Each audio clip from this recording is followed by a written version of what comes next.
गुरुर्ब्रह्मा गुरुर्विष्णुः गुरुर्देवो महेश्वरः गुरुः साक्षात् परब्रह्म तस्मै श्री गुरवे नमः। अध्याय 7 श्लोक नंबर 15। नमां दुष्कृतिनो मूढाः नमां दुष्कृतिनो मूढाः प्रपद्यन्ते नराधमाः प्रपद्यन्ते नराधमाः मायया प्रहृतज्ञाना मायया प्रहृतज्ञाना आसुरं भावमाश्रिताः आसुरं भावमाश्रिताः। પાછલા શ્લોકમાં આપણે જોયું હતું કે એક આવરણ છે, એક પદાર્થ ઉપરનું છે, એક આત્મા ઉપરનું છે. પદાર્થ ઉપરના આવરણને માયા કહેવામાં આવે છે અને આત્મા ઉપરના આવરણને મોહ કહેવામાં આવે છે. કવર્ડ કરે છે કંઈ. પદાર્થ ઉપર આવરણને દૂર કરવાનો પ્રયત્ન કરે છે, પદાર્થના સત્ય સુધી પહોંચવાનો પ્રયત્ન કરે છે, એ વૈજ્ઞાનિક છે. અને આત્મતત્વ સુધી પહોંચવાનો પ્રયત્ન કરે છે એ આધ્યાત્મિક છે, દાર્શનિક છે. આ બે ધારા છે.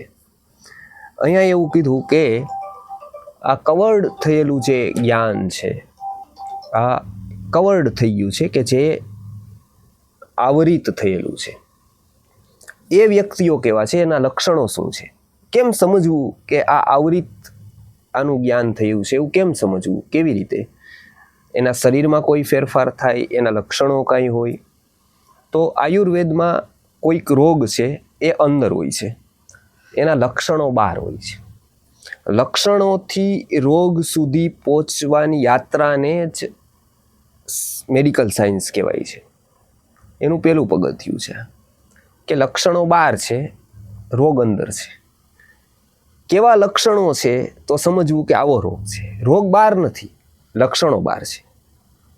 અને અલગ અલગ લક્ષણોનો સમૂહ છે, એમાંથી એક સમૂહ દેખાય તો આ રોગ, બીજો સમૂહ દેખાય તો આ રોગ, ત્રીજો સમૂહ દેખાય તો આ રોગ. લક્ષણો અને રોગ વચ્ચેનો સંબંધ જાણવો એ જ મેડિકલ સાયન્સ, એ જ આપણું શરીર શાસ્ત્ર કહેવાય છે.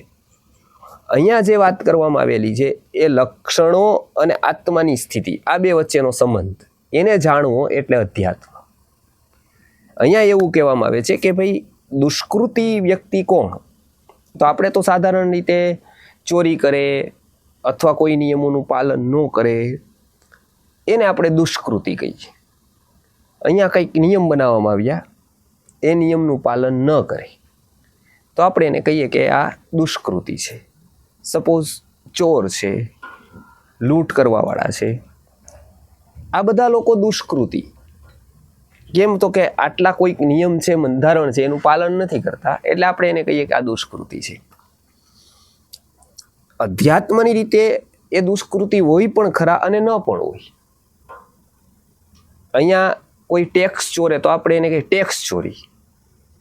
તો ટેક્સ લે છે એ શું કરે છે? એ ચોરી જ કરે છે. લેવાવાળાને કોને અધિકાર આપ્યો કે એને લેવાના નહીં? લેવાવાળાએ પાછા વાપરી નાખવાના પ્રજાના કલ્યાણ માટે એમનેમ. તો એવું કોણ કરે છે? એવું કરતા નથી. પણ જો પેલો ચોરી કરે તો એને ચોરી નામ અપાય, ટેક્સ ચોરી. પણ પોતે ટેક્સ લઈને શું કરે છે તો એનો કોઈ નિયમ નહીં. તો એવું એને નિયમ કર્યો અને બીજા બધાએ એ કર્યું, તો એને અધ્યાત્મ સાથે સંબંધ નથી. અધ્યાત્મ સાથે એવી ચોરીને કોઈ સંબંધ નથી. એક વ્યક્તિએ નક્કી કર્યું કે આ જમણા હાથે ચાલવું, કોઈ અમેરિકામાં નક્કી કર્યું કે જમણા હાથ ઉપર ચાલવું, અહીંયા નક્કી કર્યું કે ડાબા હાથ ઉપર ચાલવું, ડ્રાઇવિંગ આ સાઈડ કરવું, આ સાઈડ. એ અહીંયા બનાવેલા નિયમ. અહીંયા બનાવેલા નિયમને કોઈ ફોલો કરે ન કરે તો એને અહીંનો વ્યક્તિ કંઈ કરી શકે સજા. એની સાથે કુદરતના નિયમોને કોઈ લેવા દેવા નથી. પણ ધ્યાન ન કરવું ચિંતન ન કરવું, મનમાં કુશિત વિચાર કરવા, એવી જે વસ્તુઓ છે આંતરિક ચેતનાની, એવું લોકો રાત દિવસ કરે તો એને ત્યાં ભારતના બંધારણમાં એને કાંઈ ખરાબ ન કહેવાય, એ સ્વતંત્રતા કહેવાય કે એ તો પોતાનું મગજ પોતાનું એ ગમે તે કરે. અધ્યાત્મ રીતે દુષ્કૃતિ કહેવાય, કેમ કે એને પોતાને મળેલા સાધનોનો એને ઉપયોગ ન કર્યો તો એ દુષ્કૃતિ છે. અહીંયા એ સમજાવવામાં આવ્યું છે કે એવા દુષ્કૃતિ લોકોના શું લક્ષણો હોય, તો એમાં પહેલું લક્ષણ એવું કીધું કે માયયા અપવૃત જ્ઞાના, એ અપવૃત જ્ઞાન થયેલા હોય. એટલે પહેલું લક્ષણ એવું, એને જ્ઞાનમાં રસ ન પડે. એનું જે બી હોય એ વિધાઉટ નોલેજ, સેવા વિધાઉટ નોલેજ, ક્રિયા વિધાઉટ નોલેજ, ઉપકાર વિધાઉટ નોલેજ, બધી જ વસ્તુમાં નોલેજ નહીં, જ્ઞાનથી ભાગતા હોય. એ સેવા ઘણી કરે, પ્રવૃત્તિઓ ઘણી કરે, લોકોપકાર કરવાનો ઘણા પ્રયત્નો, પણ થાય શું અંતે, તો કે કાંઈ જ. કેમ કે જ્ઞાન નહીં. બધાના મૂળમાં શું હોય તો ઉપકાર થાય, તો કે જ્ઞાન હોય તો, કેમ કે જ્ઞાન હોય તો જ યોગ્યતા ખબર પડે. કોઈ માણસ રોટલી વેચવા નીકળે, એને એવું છે કે મારે બધાની ભૂખ સમાવી દેવી છે, તૃપ્તિ કરાવી દેવા છે બધાને, મારે બસ બધાને જમાડવું છે, મારે બધાને જ્યુસ પીવડાવવા છે, મારી પાસે ખૂબ છે. પણ એને એ જ ડિફરન્સ ખબર નથી અને એને રોગ ખબર નથી. એ બધાને સરખા ગણે છે કે બસ મારે તો ખાલી બીજું કાંઈ જોવું જ નથી, મારે બસ બધાને જમાડવું. હવે એના ધ્યાનમાં કોઈ 2 મહિનાનું બાળક આવી જાય, એને એ જમાડે રોટલી શાક. 4 મહિનાનું આવી જાય, એને જ્યુસ પીવડાવી દે, તો શું થાય બાળકની હાલત? બાળક મરી જાય, માંદું પડે. બીજો એક વ્યક્તિ ડાયાબિટીસ વાળો આવે, એને કોઈક પાઈ દે. ત્રીજો વ્યક્તિ કોઈક રોગ વાળો, ટીબી વાળો આવે, એને પાઈ દે. થાય અંતે શું, તો કે ઉપકાર કરવાને બદલે અપકાર થાય. કેમ કે એની પાસે વસ્તુ ખરી, એની પાસે ભાવ પણ ખરો ઉપકાર કરવાનો, પણ ક્લાસિફિકેશન નહીં, જ્ઞાન નહીં. જ્ઞાન ન હોવાથી આ બધું જ ઝીરો. કેમ કે એને ખબર જ ન પડે કે આ એપ્લાય ક્યાં અને કોની ઉપર કરવું. એવું જ વસ્તુ થાય બીજા વસ્તુમાં કે બધું છે પણ જ્ઞાન નથી, તો ખબર જ ન પડે કે ઉપકાર ક્યાં કરવો, કેવી રીતે કરવો, કોના ઉપર કરવો અને કયા ભાવથી કરવો. અહીંયા એવું કહે છે કે પહેલું લક્ષણ એનું માયયા પ્રવૃત્ત જ્ઞાન, માયાથી અપવૃત જ્ઞાન થઈ ગયું હોય. એટલે એક તો જ્ઞાનમાં એને રસ ન હોય, એક પહેલું લક્ષણ. એવું થાય તો શું થાય, તો કે એક ભાવ વધે. હંમેશા આપણે કોઈ પણ ક્રિયા કરીએ કે કોઈ પણ સાધના કરીએ કે કઈ એક્ટિવિટીઝ કરીએ, એની સીધી અસર આપણા ભાવ ઉપર થાય. કોઈ પણ પ્રકારનું વાતાવરણ હોય એની અસર ક્યાં થાય, તો કે આપણા ઇમોશન ઉપર થાય. સપોઝ અહીંયા કોઈ બેઠા છે, હમણાં એક બાળક અહીંયા આવે, અત્યારે હસે છે, અત્યારે કોઈક પ્રસંગ હાસ્યનો ચાલે છે, હસે છે. કોઈ એક બાળક આવી જાય, એને હાથ નથી, પગ નથી, એ આવી રીતે આમ પગ ભરે છે, આવી રીતે આમ ચાલે છે, આવા હાથ પગ થઈ ગયા છે. એને જોવે એટલે એનામાં એક ભાવ ઊભો થાય કરુણાનો, એને આંખમાં આંસુ આવી જાય. એને ઇફેક્ટ શેની થઈ, તો કે સામે એક દ્રશ્ય જોયું, એમ હાસ્ય રસ હતો એનામાં, અત્યારે હસતો હતો, પણ તરત જ એનો ભાવ બદલી ગયો, એટલે એને કરુણ રસ આવી ગયો, એટલે એને આંખમાં આંસુ આવી ગયા. એની ઇફેક્ટ થઈ. અહીંયા સાંભળતો હતો તો એની ઇફેક્ટ થતી હતી હસવાની, એટલે એની હાસ્ય આવતું હતું. બહારના કોઈ પણ વસ્તુની એક એક ઇફેક્ટ આપણા ઇમોશન ઉપર થાય. ઇમોશનની ઇફેક્ટ આપણા હોર્મોન્સ ઉપર થાય. કોઈ પણ એક જે વ્યક્તિ વધારે સ્ટ્રેસ લે, વધારે ગુસ્સે થાય, એના હોર્મોનલ ઇનબેલેન્સ થાય, એને કારણે એને રોગ થાય. કેમ, તો કે એ જે કરે છે એની ઇફેક્ટ સીધી એના હોર્મોન્સ ઉપર પડે છે. કોઈક વ્યક્તિ એક્સાઇટ થાય વારંવાર, એની પણ ઇફેક્ટ એના હોર્મોન્સ ઉપર થાય. વારંવાર એક્સાઇટમેન્ટ કરે, વારંવાર ખુશ થઈ જાય, વારંવાર રડે, નાની નાની વાતમાં ખૂબ ખુશ થાય, એ પણ સ્થિરતાનો અભાવ કહેવાય. નાનું પણ સુખ પચાવી ન શકવું, એ ઇંગિત કરે છે કે તમે નાનું દુઃખ જીરવી નહીં શકો. નાના સુખમાં બી ચલિત થાય ને, એ નાના દુઃખમાં 100% ચલિત થઈ જવાનું. આ બંને બાજુ એનું બેલેન્સ નથી. એટલે જો કોઈ નાની અમથી ચૂંટણી જીતે તો 4 વાર એ આખા ફેરા ફરે, આવી રીતે આમ કરતા કરતા, અને આ લોકો પણ જયકાર બોલાવે એનું. એને ખબર નથી કે આ જ લોકો પછી એક દિવસ હારશે તો આ જ લોકો પાછા એને કરવાના. પણ એક નશો આવે પબ્લિકનો, એક નશો આવે ખ્યાતિનો, અને એ હરેકને નશો કે કંઈ નાનું અમથું સુખ આવે તો બી બેલેન્સ બગડે, નાનું અમથું દુઃખ આવે તો બી બેલેન્સ બગડે. એને બેલેન્સ નથી જીવનમાં.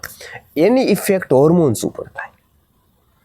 કુદરતે હોર્મોનલ બેલેન્સ એવું રાખ્યું છે કે વ્યક્તિ સમતામાં રહીએ એટલો એ સુખી રહીએ, આનંદિત રહીએ અને મોજ મજા બહુ કરે એટલો સુખી ન રહીએ, સમતામાં રહીએ એટલો એ સુખી રહીએ.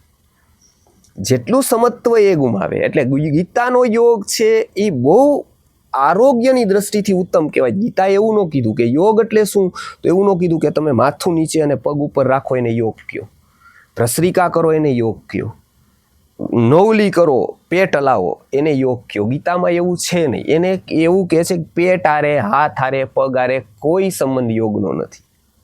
યોગનો સંબંધ અવસ્થા સાથે છે. એટલે ગીતામાં યોગની વ્યાખ્યા કરતા કહેવાયું સમત્વમ યોગ ઉચ્યતે. મનની સમતુલાની સ્થિતિ એ યોગ છે. એ સમત્વ જો જીવનમાં ઘટિત થાય તો યોગ ઘટિત થાય. અહીંયા કીધું કે પેલું તો કે માયાથી અપહૃત જ્ઞાન થઈ જાય. એટલે કયો ભાવ વધે, તો કે આસુરમ ભાવમાશ્રિતા, આસુર પ્રકારનો ભાવ વધે. એ કયો ભાવ છે, તો કે અસુર. હવે આસુર શબ્દ સાંભળતા જ આપણને શું લાગે કે આ અસુર છે, તો સિરિયલ યાદ આવે કે દેવ અને અસુર. તો કે દેવો એટલે તો એકદમ મુગુટવાળા અને સારા સજ્જન ને એવા દેવો હોય. રાક્ષસ અસુર એટલે કોણ, તો કે મોટા દાંત હોય, મોટા વાળ હોય, હા હા હા હસતા હોય. આપણે સિરિયલોમાં એવા અસુરો જોયા છે. એટલે આપણને એવું મોટું કદાવર સ્વરૂપ જોવા મળે કે એટલે અસુર છે આ સાવ, એટલે કે આવા અસુરો હશે કે. પણ એને તો અર્થ નથી કોઈ સંસ્કૃતમાં, કેમ કે એ તો સિરિયલ બનાવવાળા એવું રૂપ કર્યું અસુર. વાસ્તવમાં આસુરનો અર્થ શું થાય, અશુસુ રમંતે ઇતિ અસુરાહા. અશુ એટલે પ્રાણ. હંમેશા એનું કેન્દ્ર બિંદુ પ્રાણ રહીએ, ભૌતિક વસ્તુ રહીએ. એ ગમે તેટલો ઊંચો થઈ જાય, એ હંમેશા વિચારે શું, તો કે ભૌતિક જ વિચારે. એટલે અત્યારનો વ્યક્તિ ધનિક છે ને પેલાનો વ્યક્તિ ધનિક છે, એ બેયમાં વ્યાખ્યામાં બહુ મોટું અંતર હતું. પેલા ધનવાન એને કહેવાતો કે તેને ધન માટે કાંઈ નથી કરવું પડતું. ધન માટેની જેને સામાન્ય વ્યક્તિને જે ચિંતા છે કમાવાની, એવી ચિંતાથી જે મુક્ત થયો એને ધનિક કહેતા. કે કમસે કમ એને એક ચિંતા જગતમાંથી ગઈ, બાકી 50 છે પણ કમસે કમ એક ગઈ, બહુ મહત્વની હતી, એ ધનની હતી. તો એની પાસે એટલું છે કે એને ધન માટે કાંઈ ન કરવું પડે. અને અત્યારે વ્યાખ્યા આખી ઉલટી છે કે ધન સિવાય જે કાંઈ નથી કરતો એ ધનવાન છે. એને ધન સિવાય ક્યાંય ટાઈમ જ મળતો નથી. જેટલો મોટો માણસ એટલો બીજી. આમ હોવું જોઈએ ઉલટું, કે તો જ એની મોટાઈને અર્થ એ જો એ ફ્રી રહે. બાકી એને કોઈ જ અર્થ એની મોટાઈને એને પૈસા નથી. બીજું બધાના બીજા બધા માટે છે. એવું માનવાનું કે આ બધું જ બીજાના માટે છે. આ કાળી મજૂરી આપણે કરવાની, અને પાછળવાળા લોકો નથી આપણને યાદ કરવાના, નથી આપણી તિથિ વખતે કાંઈ કરવાના, નથી યાદ કરવાના, નથી તખ્તી લગાવવાના, કે નથી તખ્તી લગાવી હોય તો જોવાના. આ બધે કોઈને ટાઈમ નથી. સિમ્પલ એક પુણ્યતિથિ આવે તે દિવસે પણ લોકો મુંબઈમાં ગયો તો હમણાં નહીં, તો કે ક્યાં, તો કે હમણાં માર્કેટ પડ્યું ને એમાં જ બધા બિઝી હતા. બાપુજીની તિથિ આવીને વહી ગઈ ખબર જ ન પડી. એ તો બહુ સરસ, આ તો બહુ સારામાં સારું લક્ષણ. અને આમાંય કીધું આત્મા તો અમર જ છે, એવું તો કાંઈ હોતું જ નથી. બીજું તો લાંબુ હોય ત્યાં સુધી. હવે એને સમાધાન માની લીધું કે આત્મા તો અમર જ છે બધી વસ્તુ, આનું તો કાંઈ ફરક પડે નહીં. પણ ફરક શું થયો કે એનાથી વ્યક્તિના જીવનમાં જે એને સમય અર્થથી ઇતર કાઢવાનો હતો, અર્થ માટે શાસ્ત્રકારોએ કીધું છે કે 6 કલાક કાઢો, 8 કલાક, એનાથી વધારે અર્થ માટે કાઢો એ બીજા માટે છે. એ તમને શરીરને મનને ઘસી દેશે, એક આસુર ભાવ ઊભો કરશે. એ વધારે પડતું ને હંમેશા ઝેરનું લક્ષણ અધ્યાત્મમાં બીજું કાંઈ જ નથી. આયુર્વેદમાં 20 ઉપવિશો છે, બધી જ વસ્તુ છે. આયુર્વેદમાં શું કીધું કે કેટલાક ઝેર છે, કેટલાક ઉપવિષ છે, પણ અધ્યાત્મમાં તો એક જ વસ્તુ કીધી કે અતિ જેટલું છે ને એટલું બધું જ ઝેર છે. અતિ મોહ ઝેર, અતિ સ્નેહ ઝેર, બધું જ અતિ પ્રવૃત્તિ તો કે ઝેર, અતિ કામ ઝેર. કેમ કે અતિ કામ પણ એક સ્ટ્રેસ ઊભો કરશે, એ આપણા આયુષ્યને અણી નાખશે. સપોઝ વ્યક્તિ 100 વર્ષ જીવવાનો છે, એ 60 વર્ષ જ જીવશે. કેમ કે જે એને સ્ટ્રેસ લીધો, જે એને સેલ ઘસ્યા, એ 100 વર્ષમાં ઘસાઈ જતા. પેલા ખેતી કરતા લોકો તો સ્ટ્રેસ નહોતું, તો સ્ટ્રેસ નો શું, તો એને કાંઈ તકલીફ નહોતી, એનું જીવન બરાબર. આપણે એને એમ થાય કે એ તો કેટલા હેરાન થતા, અને વિજ્ઞાન નહોતું ને યુગ. પણ આમ સુખના જો પેરામીટર્સ એ રીતે જોવામાં આવે, બંગલો ગાડી મૂકીને હેપીનેસ ઇન્ડેક્સ જોવામાં આવે છે. બંગલો ગાડી જોવામાં આવે 100% આજે સારું, પણ એની બદલે અંદરની હેપીનેસ જોવામાં આવે કે ઊંઘ કોને સારી આવતી, તો 100% એ આગળ નીકળી જાય. લોન કોની ઉપર ઓછી હતી, તો 100% એ નીકળી જાય. સ્ટ્રેસ કોને હતો, તો કે એ નીકળી જાય. આ બધામાં આગળ નીકળે આપણાથી. આપણે આટલા બધા આગળ આવ્યા, પણ આ બધામાં પાછળ હેપીનેસ ઇન્ડેક્સમાં કે ટાઈમ કોણ કાઢી શકતું હતું પોતા માટે, તો એ આગળ નીકળી જાય. ઈર્ષ્યા કોનામાં ઓછી હતી, તો એ આગળ નીકળી જાય. તો હેપીનેસ ઇન્ડેક્સ જોવામાં આવે તો એનો વધી જાય, આપણો નો વધે. બંગલો, ગાડી, બેંક બેલેન્સ, આ બધું જ જોવામાં આવે તો આપણે આગળ નીકળીએ. પણ હેપીનેસ ઇન્ડેક્સની વાત આવે કે સુખી કોણ, તો અનઋણી અપ્રવાસી ચ વારી ચરમોદતે. મહાભારતમાં યક્ષ પ્રશ્નના પ્રશ્નો છે. કેમ કે યક્ષ પ્રશ્ન એવા છે કે જે જીવનના મહત્વપૂર્ણ પ્રશ્નો યક્ષે પૂછ્યા છે યુધિષ્ઠિરને. મોટા માણસની આપત પણ આવે ને તો એ બીજા લોકોને માર્ગદર્શન રૂપ થાય. માનો નાના માણસને દુઃખ આવે ને મોટા માણસને આવે, બેમાં ફરક એટલો પડે કે મોટા માણસનું દુઃખ છે ને એમાંથી પણ નાના માણસો ઘણું બધું શીખી જાય કે દુઃખમાં કેવી રીતે રહેવાય. નાના માણસનું દુઃખ તો કોઈનું માર્ગદર્શન આપવા વાળું ન બને, એ તો હેરાન કરે એને, એના દુઃખનું કોઈ મહત્વ જ નથી. પણ મોટા માણસનું દુઃખ, મોટા માણસનો રોગ, મોટા માણસની આપત્તિ પણ બીજાને માર્ગદર્શન આપવા વાળી થાય. મોટા માણસને કેન્સર થાય તો સામાન્ય વ્યક્તિને લાગે કે જો આને કેન્સર છે, પણ ખાલી શરીર ઉપર જ છે, મનને તો સ્પર્શ જ નથી થયો, આત્માને તો સ્પર્શ જ નથી થયો. અને એ જ કેન્સર સામાન્ય વ્યક્તિને થાય તો આત્મા સુધી વયું જાય.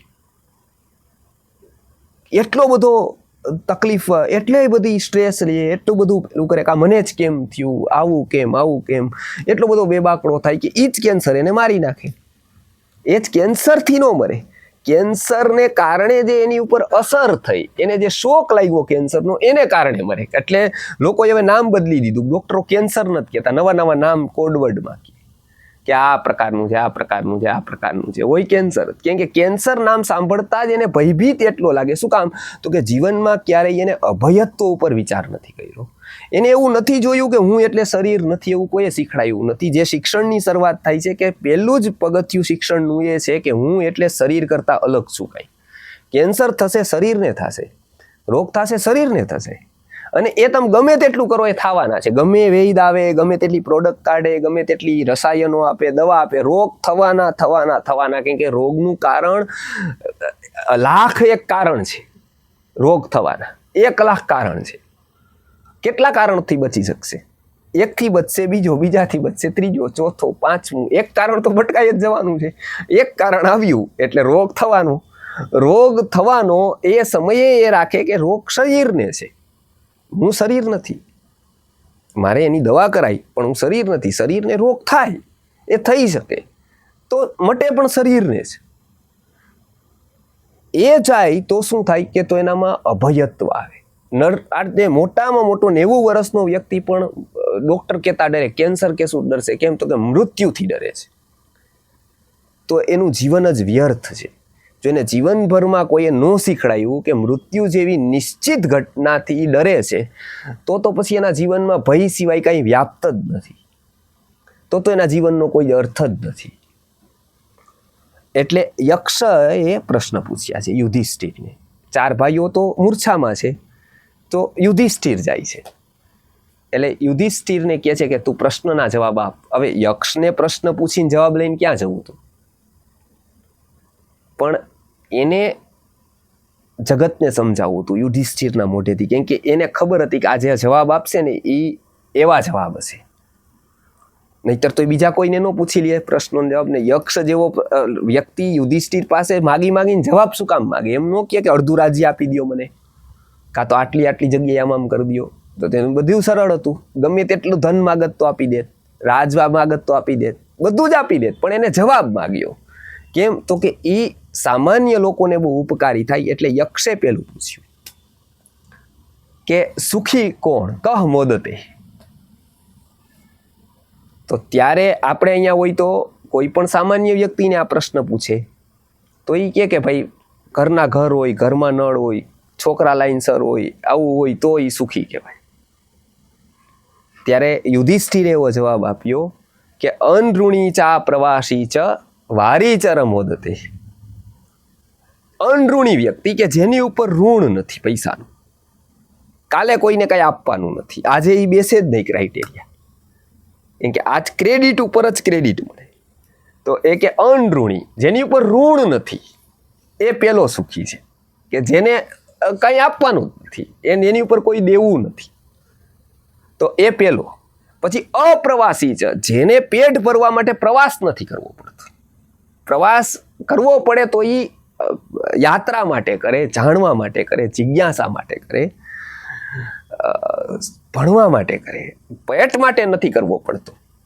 જેને પેટ માટે પ્રવાસ નથી કરવો પડતો એ જગતના સુખી વ્યક્તિઓ છે. કે અનઋણી ચા પ્રવાસી ચ વારીચર મોદતે.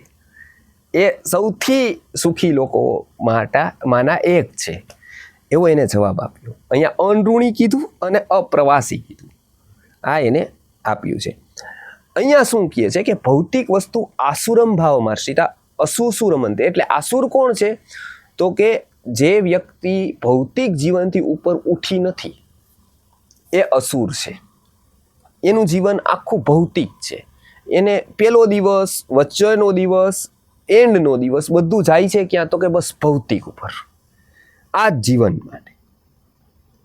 એ ઉપકાર પણ વસ્તુઓનો કરે છે, જ્ઞાનનો નથી કરી શકતા, ભાવનો નથી કરી શકતા. વિચાર એ વસ્તુનો જ કરી શકે છે. આ વસ્તુ, આ વસ્તુ, આ વસ્તુ, આ વસ્તુ આપો. એમને એમ છે કે વસ્તુથી જ વ્યક્તિનું કલ્યાણ થઈ જાય. જે ભૂખ્યો છે એને જમાડો તો કલ્યાણ થઈ જાય. કોઈ વ્યક્તિ પાસે કપડાં નથી, કપડાં આપી દો, કલ્યાણ થઈ જાય. કોઈ વ્યક્તિ એક વસ્તુને વધારે ખાય છે, સપોઝ ન ખાવાની ખાય છે, એને આમળા ખાવા જોઈએ, એની બદલે એ તમાકુ ખાય છે, તો તમાકુ છોડાવો એટલે કલ્યાણ થઈ જાય. પછી એક બીજી વ્યક્તિ છે તો એને તમે ગાડી લઈ દો તો કલ્યાણ થઈ જાય. એક ત્રીજી વ્યક્તિ છે, એને એક સ્ત્રીની જરૂર છે, એને સ્ત્રીયારે મેળવી દો તો કલ્યાણ થઈ જાય. આ બધા જ જેટલા સેવાના ક્ષેત્રો છે એ બધા એક જ મૂળની માન્યતામાં છે કે વસ્તુનો સંપર્ક વ્યક્તિ હારે કરાવી દો.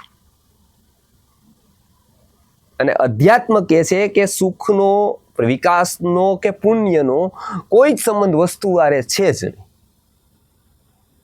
એ વ્યક્તિની અંદરની અવસ્થા બદલતી નથી ત્યાં સુધી વસ્તુનો ઢગલો કરી દો, એનાથી કાંઈ ફેર નહીં પડે, જ્યાં સુધી એની અવસ્થા બદલતી નથી. એટલે અહીંયા એવું કીધું કે કઈ અવસ્થા છે? તો કે આસુરમ ભાવમાં શ્રીતા, આસુર પ્રકારનો ભાવ ઉત્પન્ન થાય. શેનાથી થાય છે? તો કે ભૌતિક વિચારો હંમેશા કરે તો એ આ ભાવ હોય. કેવું? માયા અપહૃત જ્ઞાન દૂર કરે, જ્ઞાન દૂર થાય એટલે કયો ભાવ જન્મે? તો કે આસુરમ ભાવમાં શ્રીત. આ 3 ભાવ કીધા છે. હવે આગળ લઈએ. એક કે સત્વગુણ, એની વૃદ્ધિ થાય અંદર, તો જ્ઞાન લેવાનું મન થાય, નવું જાણવાની ઈચ્છા થાય, સારું કામ કરવાની ઈચ્છા થાય. સારું કામ ન થયું હોય તો ગિલ્ટી જન્મે, આગળની ચિંતા થાય, મારું શું થશે એવું, જગતના રહસ્યનો બોધ થાય, કોઈ પણ ઘટનામાં પ્રશ્નાર્થ થાય. આ બધા જ લક્ષણો શેના છે? તો કે સાત્વિક ભાવ જન્મે તો છે. તો કે સાત્વિક ભાવ શું કરે? તો કે પ્રકાશક હોય, બરાબર. એ શું કરે? તો કે પ્રકાશ આપે. એક સાત્વિક ભાવની છે. પછી એક રજો ભાવ છે. સાત્વિક ભાવ છે, બીજો રજો ભાવ છે. સાત્વિક ભાવથી શું થાય છે? તો કે પ્રવૃત્તિ થાય છે. પ્રવૃત્તિ એટલે સારા કાર્યમાં, સારી જગ્યાએ આપણું સક્રિય હોવું એ પ્રવૃત્તિ છે, યોગ્ય જગ્યાએ. તમો ભાવ વધે તો આનાથી ઠીક ઉલટું થાય. એ સુવે વ્યક્તિ તો નિવૃત્તિ થાય. આળસ વધે, પ્રમાદ વધે, એકદમ મૂર્છા વધે. એ બધું શું થાય? તો કે તમો ભાવ વધવાથી થાય. હવે રજો ભાવ વધે તો પ્રવૃત્તિ થાય, પણ કેવી થાય? તો કે વિપરીત થાય. એનું સરસ ઉદાહરણ આપ્યું કે એક સપોઝ એક છીપ પડેલું છે સફેદ કલરનું, એ ચમકે છે. ચમકે છે શું? તો કે છીપ છે, છીપકલું છે, છીપ છે. એ ચમકે છે પ્રકાશમાં, ચાંદનીના પ્રકાશમાં. એટલે શું લાગે છે? તો કે ચાંદી. એવા છીપ દરિયા કિનારે પડ્યા હોય, ચાંદી જેવા ચમકે, પ્રકાશ પડે ચંદ્રનો.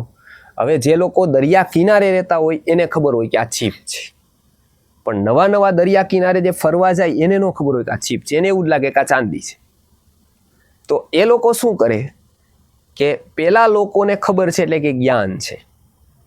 જ્ઞાન છે એટલે એને ખબર હોય કે આ છીપ જ છે, દેખાય છે ભલે ચાંદી જેવું, પણ આ છે નહીં ચાંદી, એ તો છીપ છે. એટલે એ લોકો ત્યાં ધક્કો જ ન ખાય. બરાબર? એ વિપરીતમાં એ પ્રવૃત્તિ ન કરે. એને ખબર છે કે ત્યાં ધક્કો જ છે ખોટો, ત્યાં કાંઈ છે નહીં. બીજો વ્યક્તિ છે એ રજોગુણી છે. એ જોવે છે ત્યારે એને જ્ઞાન નથી. સામે પક્ષે એને ઉત્સુકતા છે, એટલે એ શું કરે? એ જોવે છે. જોવે છે તો દેખાય ચમકેલું, એટલે એ જાય છે ત્યાં લેવા માટે. પછી જાય છે, પછી એને ખબર પડે છે, ઓહ, એ ધક્કો ખાય છે, એ હાથમાં લે છે, પછી ખબર પડે કે ઓહ, આ તો ચાંદી નથી, પાછો આવી જાય છે. ત્રીજો વ્યક્તિ છે એ દારૂ પીને સૂતો છે એમનો. હવે પેલો વ્યક્તિ, બીજો વ્યક્તિ, ત્રીજો વ્યક્તિમાં શું ફરક છે? પેલા વ્યક્તિને જ્ઞાન છે એટલે એની પ્રવૃત્તિ બીજે થશે, પણ અયોગ્ય જગ્યાએ નથી થતી, કે જેનું કોઈ પરિણામ નથી. પરિણામ શૂન્યમાં પ્રવૃત્તિ નથી. બીજો વ્યક્તિ છે એની પ્રવૃત્તિ છે, પણ કઈ જગ્યાએ છે? તો કે પરિણામ શૂન્યતામાં પ્રવૃત્તિ છે. એનું કોઈ અંતે પરિણામ જ નથી, એમાં એની પ્રવૃત્તિ છે. ત્રીજો વ્યક્તિમાં તો નથી અહીંયા પ્રવૃત્તિ કે નથી ત્યાં પ્રવૃત્તિ. એ મૂઢ છે, એ સૂતો છે એમને દારૂ પી. પેલામાં સત્વ ભાવનું ઉદાહરણ છે. પેલો વ્યક્તિને આપણે સાત્વિક કીધો છે. બીજો વ્યક્તિ રજોસ ગુણવાળો છે, એ પ્રવૃત્તિ કરવા ચાહે છે, પણ એને શું છે? પેલામાં જ્ઞાન છે. બરાબર? જ્ઞાન હતું એટલે જ એને સાચી જગ્યાએ પ્રવૃત્તિ થઈ, ખોટી જગ્યાએ ન થઈ. બીજા વ્યક્તિમાં, ત્રીજા વ્યક્તિનું સમજીએ. ત્રીજો વ્યક્તિ તો પડેલો છે એટલે એને અજ્ઞાન છે. અજ્ઞાન છે તો શું છે? પ્રવૃત્તિ નથી. એ તો કઈ પ્રવૃત્તિ જ નથી કરી. વચ્ચેનો જે છે એને પ્રવૃત્તિ તો કરી, પણ એ ખોટી કરી. તો એનામાં શું છે? તો કે જ્ઞાન પણ નથી અને અજ્ઞાન પણ નથી. જ્ઞાન હોત તો એ સાચી જગ્યાએ પ્રવૃત્તિ કરત, ખોટી જગ્યાએ ન કરત. અજ્ઞાન હોત તો એ પ્રવૃત્તિ જ ન કરત, એની જેમ સૂઈ જાત. તો એને વિપરીત જ્ઞાન છે. એની પ્રવૃત્તિ શેનાથી છે? એની શેનાથી છે? તો કે વિપરીત જ્ઞાનથી છે. એ રજો ભાવને કારણે છે. તો અહીંયા આસુરમ ભાવમાં આશ્રિતા એટલે શું છે? કે એને કાં તો વિપરીતમાં પ્રવૃત્તિ કરે છે, એટલે એને આસુર ભાવવાળા કીધા છે. એની પ્રવૃત્તિ છે પણ શેમાં છે? તો કે વિપરીતમાં છે. હવે અહીંયા કીધું છે કે એવું બીજી કેવી રીતે ખબર પડે કે ભાઈ આ અમારામાં ભાવ વધ્યો છે? તો ત્યાં સરસ એક ઉદાહરણ આપ્યું છે સત્વરજ અને તમને સમજાવતા. એમાં એવું કીધું છે કે ધનક્ષયે સ્યાત, ધનક્ષયે વર્ધતે અંતરાગ્નિ. બહારના લક્ષણો આપણામાં જોવા મળે, સમાજમાં, વ્યક્તિમાં, એટલે ખબર પડે કે આ ભાવ વધ્યો છે, કાં તો આવી વસ્તુ થવાની છે. એનું એક સુંદર સુભાષિત છે. એમાં એવું કીધું છે કે ધનક્ષયે વર્ધતે અંતરાગ્નિ. એટલે શું? તો કે માનો કે પરિવારમાં અંતરાગ્નિ વધવા માંડે, ઝઘડા વધવા માંડે, એવું કંઈ પણ થાય ત્યારે માનવાનું કે ધનનો ક્ષય થવાનો છે. ધનક્ષયે વર્ધતે અંતરાગ્નિ. પછી પુણ્યક્ષયે નીચજનસ્ય સેવા. નીચજનની સેવા કરવાનું મન થાય. આત્માની દ્રષ્ટિથી નીચા વ્યક્તિઓ આપણને ઊંચા લાગવા માંડે, એનું ફોલો કરવાનું મન થાય, એને ફોલો કરવાનું મન થાય, એના મૂર્તિને ફોટા રાખવાનું મન થાય. જે આત્માની દ્રષ્ટિથી તો અતિશય નીચ છે. પદની દ્રષ્ટિથી હોય ઉપર, પૈસાની દ્રષ્ટિથી ઉપર હોય, પણ આત્માની દ્રષ્ટિથી નીચે છે જે વ્યક્તિ, વિકાસની દ્રષ્ટિથી નીચે છે. અધ્યાત્મની એક જ દ્રષ્ટિ છે, એ વિકાસની છે. એ બીજી કોઈ જ દ્રષ્ટિ નથી. ત્યાં મામા, મોસા, ફુવા, ફૈબા, નાના, નાની કોઈ જ સંબંધો નથી. હોઈ શકે કે એક વ્યક્તિ બહુ નાનો હોય પરંતુ એ વિકાસમાં ખૂબ ઉપર હોય તો એ મોટો છે. એટલે આપણે ત્યાં એવું કહેવાય કે શંકરાચાર્ય વિશે એવું કહેવાતું કે ચિત્રમ વટતરોર મૂલે વૃદ્ધા શિષ્યા ગુરુર યુવા, કે શિષ્યો તો વૃદ્ધ છે પણ ગુરુર યુવા, ગુરુ યુવા છે. તો કે તો પછી ગુરુ યુવા છે તો શું આપે છે એ જ્ઞાનમાં? તો કે ગુરુસ્તુ મૌનમ વ્યાખ્યાનમ, ગુરૌસ્તુ મૌનમ વ્યાખ્યાનમ, શિષ્યાસ્તુ છિન્ન સંશયા. એવું એ અવસ્થા એ છે કે એનું મૌન જ ઘણું બધું કહી જાય છે, અને શિષ્યો એવા છે કે એનો સંશય છિન્ન થઈ જાય છે, ભાષાથી નહીં મૌનથી જ. આ એનું વર્ણન છે આખું, કે આવું એક આશ્ચર્ય છે. અહીંયા એવું કીધું કે એક ધનક્ષયે વર્ધતે અંતરાગ્નિ, પુણ્યનો ક્ષય થાય ત્યારે શું થાય? ત્યારે નાના લોકો મોટા લાગવા માંડે. અને એવું જ્યારે સમાજમાં થાય ત્યારે માનવાનું કે સમાજના પતનની અવસ્થા છે અત્યારે. હંમેશા નાના વ્યક્તિ વિકાસનો હોય એવા વ્યક્તિ પ્રમોટ થતા લાગે, એવા વ્યક્તિને સમાજ માનતો થઈ જાય, એવા વ્યક્તિ પાછળ ગાંડો થાય ત્યારે એક કુદરત ઇંગિત કરી દે કે સમાજની આ અંતિમ સ્થિતિ છે. આવો સમાજ સર્વાઈવ થઈ શકે એવી કોઈ સ્થિતિમાં જ નથી. કુદરતે જ નિયમ કર્યો. જેમ શરીરના લક્ષણો દેખાય એટલે આયુર્વેદના વૈદ્યો, એલોપેથીના ડૉક્ટરો નક્કી કરે કે હવે આનું શરીર સર્વાઈવ થઈ શકે એવું નથી, તમે ગમે તેટલું કરો, આનું શરીર સર્વાઈવ થઈ શકે એવા લક્ષણો નથી. એ ખબર પડી જાય કે આવું થાય, અમુક વજન ઘટી જાય, અમુક બીપી ઘટી જાય, અમુક હિમોગ્લોબિન ઘટી જાય, એટલે ડૉક્ટરો કહી દે કે હવે આની સર્વાઈવ થઈ શકે એવી સ્થિતિ છે નહીં. આવું જેમ વ્યક્તિમાં ખબર પડી જાય ડૉક્ટરોને, એમ સમાજની સ્થિતિ જોઈ અને આધ્યાત્મિક મનીષીઓને, દાર્શનિકોને ખબર પડી જાય કે આવો સમાજ સસ્ટેન કુદરત કોઈ દિવસ કરે જ નહીં. એટલે એને ખબર પડી જાય કે આ સમાજની અંતિમ અવસ્થા, ચરમ અવસ્થા આવી ગઈ છે. એનું વિવરણ કરતા મહર્ષિઓ જણાવે છે કે પુણ્યક્ષયે નીચ જનસ્ય સેવા. જો નીચ લોકોની સેવા કરવાનું, ફોલો કરવાનું સમાજને મન થતું જાય તો માનવાનું કે પુણ્યનો ક્ષય થઈ ગયો છે. પછી તો કે પાપક્ષયે કુલક્ષયે સ્યાત વ્યભિચાર બુદ્ધિ. વ્યભિચાર બુદ્ધિ વધતી જાય સમાજમાં તો માનવાનું કે કુલીનતાનો, સાત્વિકતાનો ક્ષય થઈ ગયો છે. અને અંતમાં એવું કહે છે પાપક્ષયે શ્રી રઘુનાથ સેવા. જો સારું વાત કરવાનું મન થતું જાય, હંમેશા સારી વાતનું આકર્ષણ બનતું જાય, અધ્યાત્મમાં જોડાવાનું મન થતું જાય તો માનવાનું કે આપણા પાપનો ક્ષય થઈ ગયો છે. પાપક્ષયે શ્રી રઘુનાથ સેવા. જ્યાં સુધી નથી થતું ત્યાં સુધી વ્યક્તિની પ્રવૃત્તિ જેવી ન થાય, ગમે તેટલું કરીએ, પણ જ્યાં સુધી એના પાપનો ક્ષય નથી ત્યાં સુધી એની અંદરની ગમે તેટલું કરો, એ કરે ઘણું, કરાવે ઘણું બધું, કરે કાંઈ નહીં. એ પોતે આયોજનય મંડપનું કરી દે, પૈસા આપી દે, જમણવારય કરી દે, હજારો લાખો લોકો આવે છે, એની બસોય બંધાવી દે, પણ પોતે ત્યાં ન જાય. કેમ કે આ બધું માટે પૈસાનો ક્ષય જોઈ, પૈસાનો ક્ષય કરે એટલે બધું જ મળી જાય. બધા કોન્ટ્રાક્ટરો એક સાથે મળી જાય, બસના, જમાડવાના, સંભળાવાના, લઈ આવવાના, બધા જ મળે. પણ પોતાને આવવા માટે શેનો ક્ષય જોઈ? પૈસાનો નહીં, પાપનો જોઈ. એ તો નથી. એટલે બધું કરીને પણ એને મન ન થાય કે આટલું બધા લોકોને હું વ્યવસ્થા કરું, હું તો એકવાર એમાં કંઈક કરું. તો કે ના, એવું માનતા રહે આટલા બધાનું કરી દીધું એટલે મારું આવી જ ગયું. પણ હંમેશા એક નિયમ યાદ રાખવાનો, તમે 1000ને ખવડાવી દો એટલે એવું ન થાય કે તમે ખાઈ લીધું. 1000ને ખાઈને તમારું મન ભરાય, પેટ ન ભરાય. પેટ માટે તો આપણી રોટલી જ આપણે નાખવી પડે. કોઈ એવું કહેતું હોય કે તમે 1000ને જમાડી દો, તમે જમી જ લીધું કહેવાય. તમારે અલગથી જમવાની જરૂર નહીં. ત્યાં આ નિયમ ન લાગે. ત્યાં તમારું મન ભરાય, ભાવ ભરાય. પેટ ભરવા માટે રોટલી પોતે જ ખાવી પડે. એમ 1000 લોકોની વ્યવસ્થા કરો, 1 લાખની કરો, 2 લાખની કરો, પુણ્ય અવશ્ય ભરાય, પણ વિકાસ ન ભરાય.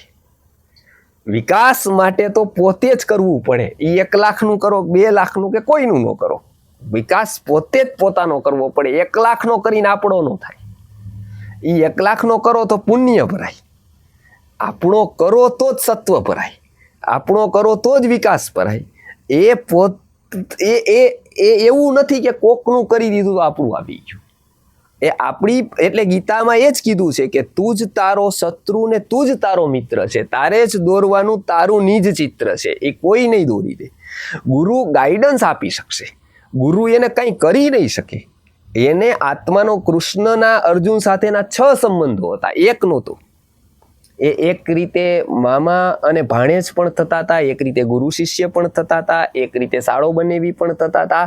આટલા સંબંધો હોવા છતાં પણ એને એવું કીધું કે આ જે તારે કરવાનું છે એ તારે જ કરવું પડશે. એ ખોટું આશ્વાસન હું તને આપીશ નહીં એમાં, કે આવું થઈ જશે તો એવું થાય નહીં. કેમ કે કુદરતના નિયમો મુજબ જ વિકાસક્રમ થતો રહીએ. એમાં જે કર્તવ્ય આપણે કરવું પડે એ કરવું જ પડે. એ એક્સક્યુઝ એમાં ન ચાલે કે ભાઈ હું આવું કરી દઉં તો આવું ન થાય. નહીં, આ કરવું જ પડે. એટલે એને હંમેશા જે ઉપદેશ આપ્યો એને કર્તવ્યનો આપ્યો. અહીંયા પણ એવું કીધું છે કે 2 વસ્તુ. એક, કે આસુર ભાવ જીવનમાંથી ઓછો કરવો. જો આસુર ભાવ જીવનમાં બન્યો રહે તો પ્રાણ સિવાય કોઈનો પ્રશ્ન રહે જ નહીં. પ્રાણ સિવાય આપણું મન વિચારે જ નહીં. આપણું મન હંમેશા ભૌતિક જ વિચાર્યા રાખે. કે પૈસાથી શું, મકાનનું વિચારે, પૈસાનું વિચારે, ધંધાનું વિચારે. આ હવે આપણું પૂરું થાય તો આપણા છોકરાનું વિચારે. આના સિવાય વિચારવાનું નથી. હવે વ્યક્તિઓ બદલવાના છે. એનું પૂરું થાય તો એના છોકરાનું વિચારે, એનું પૂરું થાય તો મામાનું વિચારે, પાડોશીનું વિચારે, એનું પૂરું થાય તો છેલ્લે ગુરુનું વિચારે. ગુરુનું વિચારાને શું થશે, હાલો એની પણ કંઈક વ્યવસ્થા કરીએ. ગુરુને કંઈક એવો ઉપકાર કરી દઈ કે એનું પરમેનન્ટ હાલે. અંતે શેનું વિચાર્યું? તો કે અંતે એને ક્રાઇટેરિયા હતો, એ હતો ભૌતિક જ. એનો વિચાર જ હતો માત્ર પૈસા, માત્ર ભૌતિકતા. અને અપેક્ષા પણ શેની હોય સારું કામ કરીને? તો કે લોકોએ મને પૈસા જ ન આપ્યા. એટલે અંતે બધાનો એન્ડ પૈસામાં આવે. કેમ કે અંતે લોકો પાસેથી પણ એને શું જોતું? એવું નહોતું કે ચાલો લોકોનો તો વિકાસ થઈ ગયો, એવું કાંઈ નહીં. હાલો કાંઈ નહીં, લોકોનો ન થયો, મારો તો થઈ ગયો બોલી બોલીને, એવું નહીં.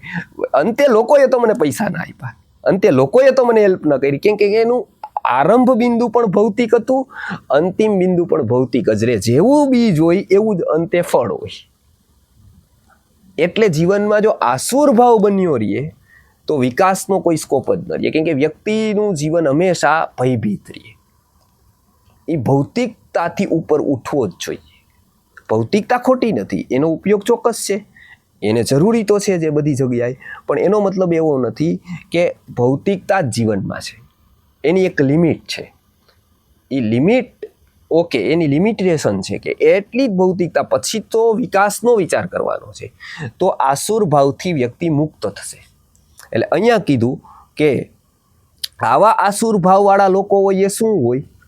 તો કે નમામ દુષ્કૃતિનો મૂઢાહા પ્રપદ્યંતે નરાધમાહ. એ નરાધમો નમામ દુષ્કૃતિનો મૂઢાહા આસુરમ ભાવમાશ્રિતાહ નમામ ભજનતે. એટલે કે એ લોકો શું છે કે ઈશ્વરનું ભજન કરી શકતા નથી. અહીંયા ભજન શબ્દ એ આપણે જેને ભજન ગણીએ છીએ એવા અર્થમાં નથી.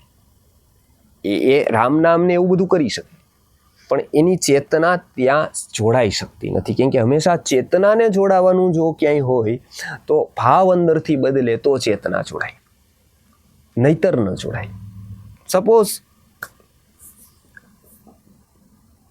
કોઈની સગાઈ થઈ છે, કોઈ છોકરીની, કોઈ યુવતીની, એનો એક ભાવ ત્યાં જોડાઈ ગયો.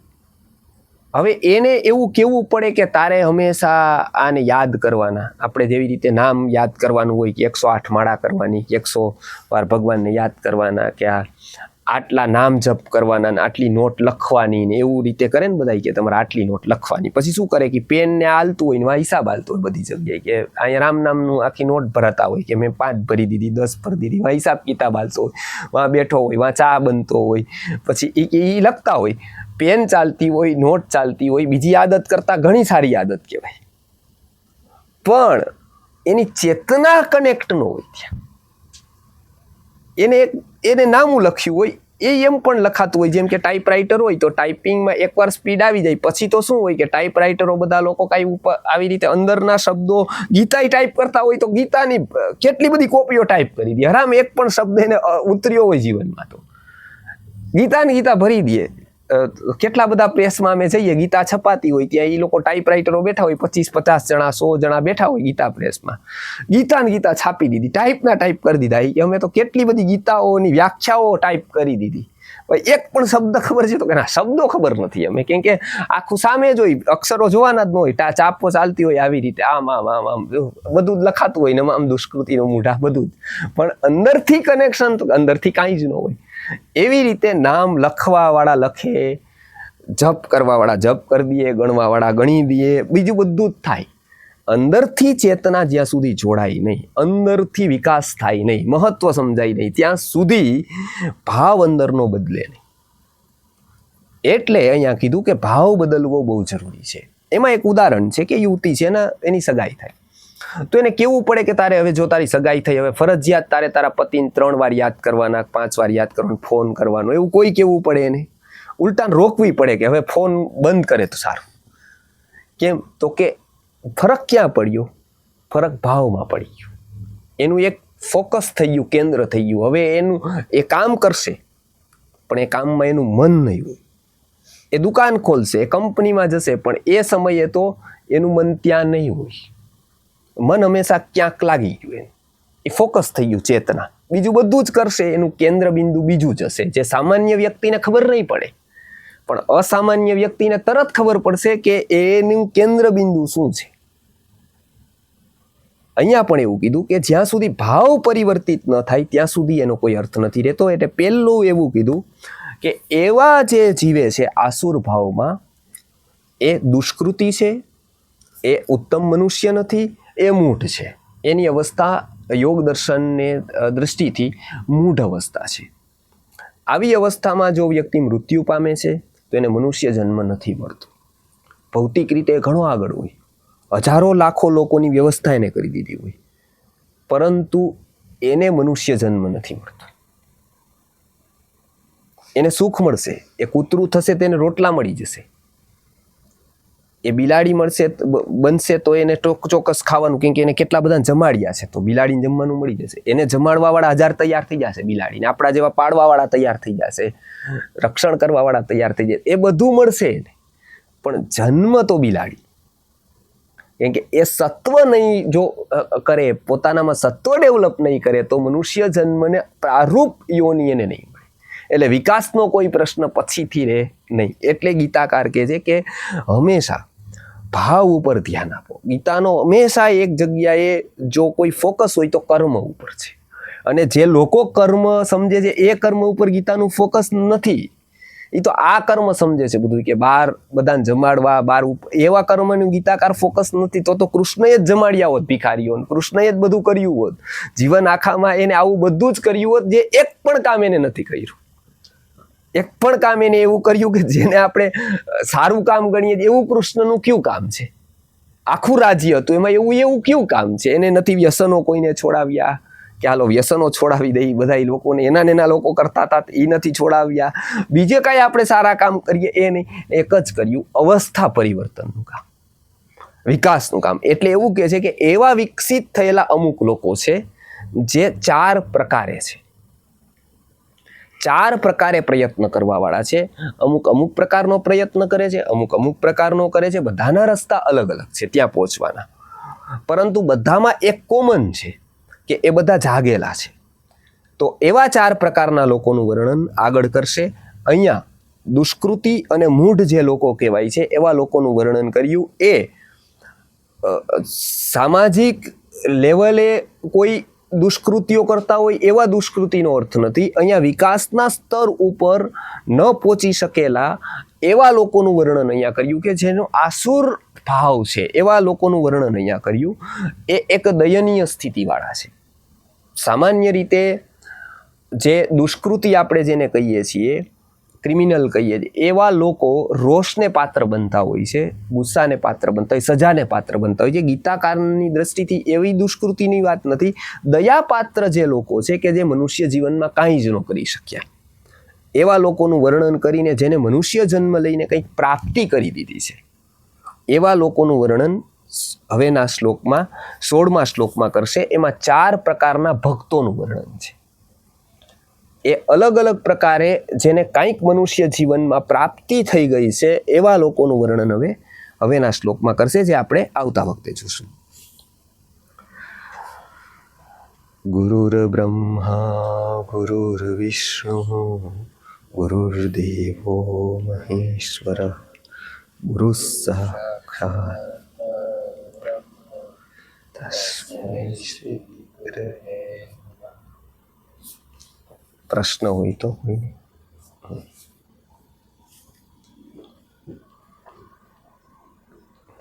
ઓકે.